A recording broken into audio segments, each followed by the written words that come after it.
Hey, okay people, I'm Sean Stewart, and welcome not to the Organized Chaos Carpentry Shop.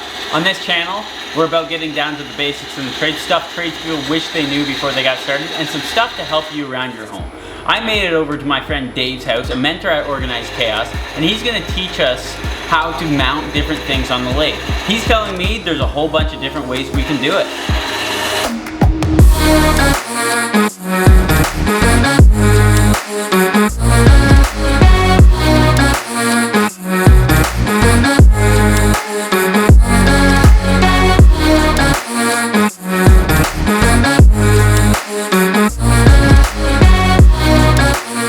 Hi, my name is Dave, and today I want to introduce you to ways of putting wood on the new lathe that you just got. A lot of people are not too familiar with how to attach wood to the lathe. Most lathes come with a faceplate. Looks something like this.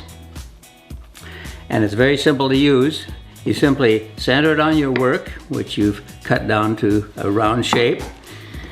Screw it down. That's a very secure way of fastening your work and allowing you to make whatever you want to make from that piece of wood. However, there are a couple of drawbacks.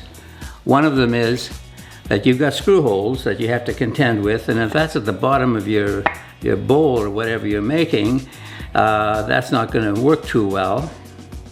And if you look at turnings that were done in the past, many times you'll find a piece of felt glued on the bottom, and that felt was there for a purpose.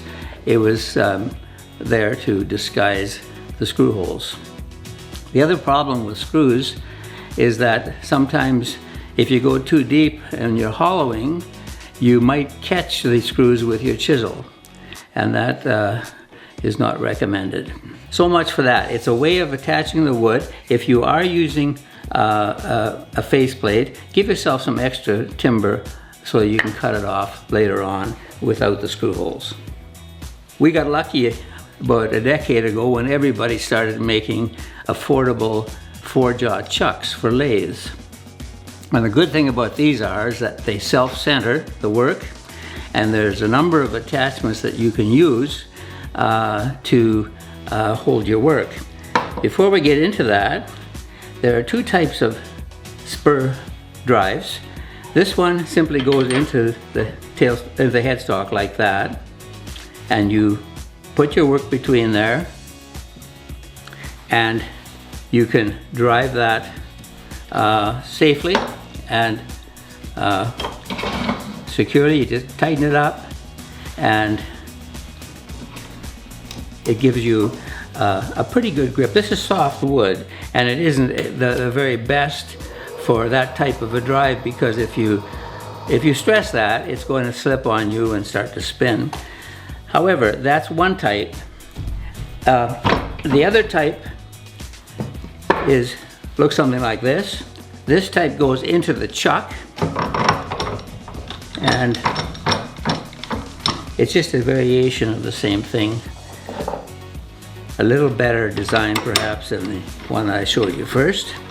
It has a locking collar here, and you lock it in place just like that.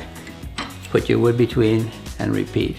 Now there is an advantage to being able to hold the wood because that allows you to turn a tendon on the back, which we're going to use to put into the chuck directly. Tighten that up there. You can turn this tendon. I've already turned it. And then what you do is, and that's it's a very secure way to hold the wood. There's not much danger of the wood flying out unless you do something really foolish. One other thing I wanted to show you, a very simple way to attach your wood, and this is called a Wormwood Screw, and many times these are included with lathes when they're sold. They go into a chuck and you tighten them down. There's a collar that actually captures it and gives you a very solid support. And you can do one of two things. You can do it this way, or you can actually put it on, as I'm doing here. Drill a hole in the wood, slightly smaller than that. Most of them are 1/2 inch. This is a little less than 1/2 inch. I think it's 7/16. And you simply wind it in right up against the flange on the chuck. This gives you a very solid grip on the material, and you can go ahead and turn that without any fear of it coming off. And it's nicely centered, and it also at this point once again allows you to turn a tendon, which you're going to use when you reverse it and put that into the lathe directly. One other thing I wanted to mention to you, when you take material in and out of the chuck, try to be very doubly sure. Don't try, be sure that you never leave this in the chuck. I saw somebody who did that accidentally start their lathe, and that thing went out like a catapult, and very easy to get hurt. Two other things I want to mention, and I didn't think of this until just now, but try not to wear long sleeve shirts when you're turning unless you've got the sleeves rolled up really well. I prefer to use a turning smock, which has a tight wristband on it, because you don't want to ever take the chance of catching it in the lathe. This is a very positive way of holding the wood. You've got the very best control. It's tight, it can be removed and replaced, and you don't have to use a tailstock. You can hollow that out or shape it any way you want. Making sure that this is always, the foot is always at the bottom of your work. And we're talking about bowls in particular. There are different kinds of jaws. Here's a set of jaws that are made for holding thin diameter work, or whatever you wish to put in it, that it doesn't open up as far as the others. Here is a different chuck body with larger jaws, and these jaws are available for this chuck as well. Well, this doesn't interchange directly. There's a different screw pattern, but they are available. It's a very versatile thing. And the other thing is, you can open that jaw and go right over something that big. And but keep in mind that you should always make sure this is properly secured. Unless you have a way of locking your chuck down with grub screws, as these have here, you shouldn't run it in reverse, because it can spin off of the lathe, and I've personally witnessed that. That's not a good idea.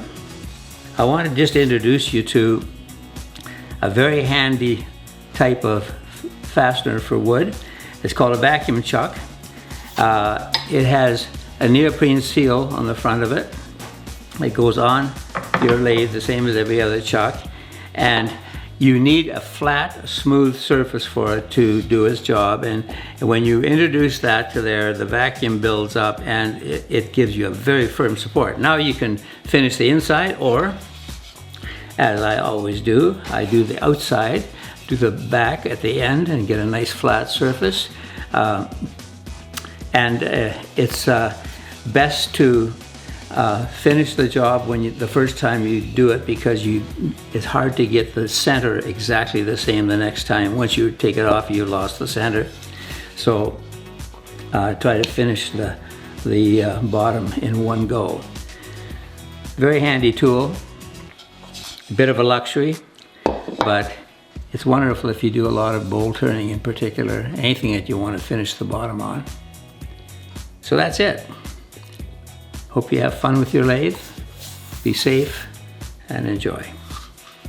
Dave, thank you for getting us started with some basics on how to even just throw a piece of material in the lathe. Is there anything else you want to leave us with today? Well, first off, I want to thank you for allowing me to do this little demo. I hope that it will help someone, and from our experience at OK, we have some pretty good wood turners that have developed over the last couple of years. Yeah. I would like to mention one thing. Life is short. Don't forget, be nice to people, do something nice every day, and enjoy it when you're doing it. So thanks. Oh, thank you, Dave. If you're stopping by for the first time, or haven't already and are interested, hit that subscribe button, and we'll see you back in the shop soon.